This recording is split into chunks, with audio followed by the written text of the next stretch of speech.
बातमी मालेगावची आहे। मालेगावात साध्वी प्रज्ञा सिंह यांच्या उपस्थितीमध्ये कार्यक्रम पार पडला। हिंदू संत संमेलनाला तोंडी परवानगी नाकारलेली आहे आणि हिंदुत्ववादी संघटनांनी मुंबई उच्च न्यायालयात या प्रकरणी धाव घेतली होती। कायदा आणि सुव्यवस्थेचं कारण देत ही परवानगी नाकारण्यात आली होती।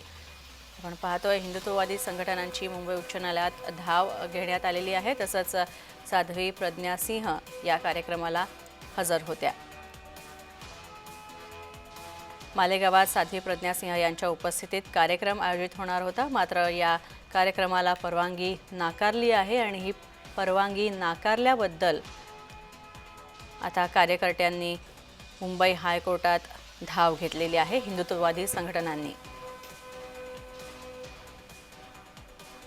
कायदा आणि सुव्यवस्थेचं कारण देत खरं तर साध्वी प्रज्ञा सिंह यांच्या या कार्यक्रमाला नकार देण्यात आला होता, मात्र या विरोधात कार्यक्रमाला परवानगी मिळावी म्हणून आता हिंदुत्ववादी संघटनांनी कोर्टामध्ये धाव घेतलेली आहे। मुंबई उच्च न्यायालयात त्यांनी धाव घेतलेली आहे।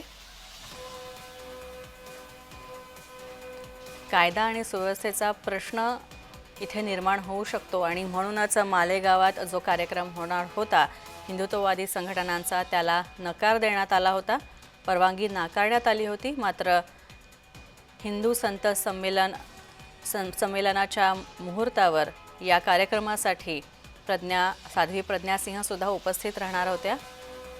याला परवानगी नाकारण्यात आली आणि म्हणूनच हिंदुत्ववादी संघटनांनी कोर्टात धाव घेतली आहे। कृपया कोणी आपणवर विश्वास ठेवू नये।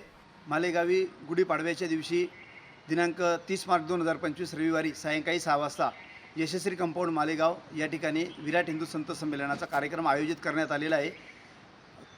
2 दिवसापूर्वी शासकीय विश्रामगृह येथे झालेल्या बैठकीमध्ये विराट हिंदू संत संमेलन कायदा व सुव्यवस्थेच्या मर्यादेत आणि शांततेत पार पाडण्यासाठी एक मालेगावातील समस्त पक्ष आणि संघटना यांची एक समिती देखील तयार करण्यात आलेली आहे।